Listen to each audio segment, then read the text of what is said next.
Subukan mo tong luto sa ganitong luto sa isda. Grabe ang sarap, lalo na pag maraming kamatis. Maglagay muna ako ng kamatis sa ilalim ng ating pinaka-pressure cooker or kaldero. Bali 10 piraso na kamatis yung hiniwa ko.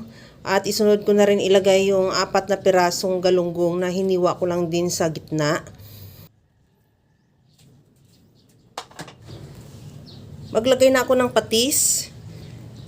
Lagyan ko na rin ng pamintang buo at dahon ng laurel.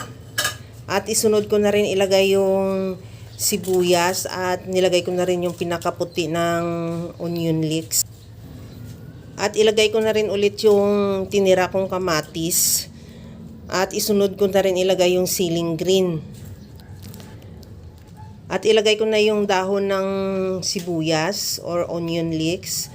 At maglagay na ako ng mantika or any cooking oil. Mas maganda kung olive oil, kaya lang medyo may kamahalan.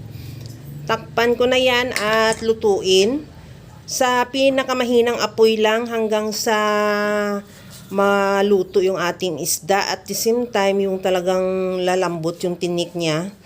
Basta mahinang apoy mo lang siya lutuin, huwag mo siyang palakasan. Pagka ganito na naluto na yung ating isda, at tingnan mo yung usok niya, lumalabas na rin dyan sa pinaka-whistle ng ating pressure cooker.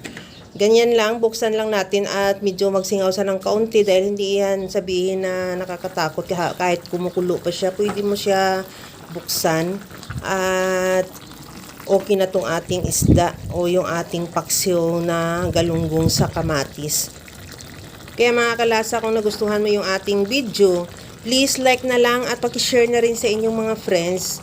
At kung bago ka pa lang sa aking channel, subscribe na at i-click mo na rin ang bell button para sa mga notification.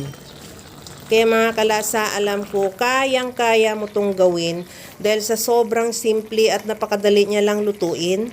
Kagaya lang lagi sa sinasabi ko na wala namang hindi marunong magluto basta sa simpleng paraan lang. Ang sarap! Okay na tong ating paksiw na galunggong sa kamatis. Ready to serve na. Hanggang sa muli mga kalasa. Thank you for watching. Bye-bye!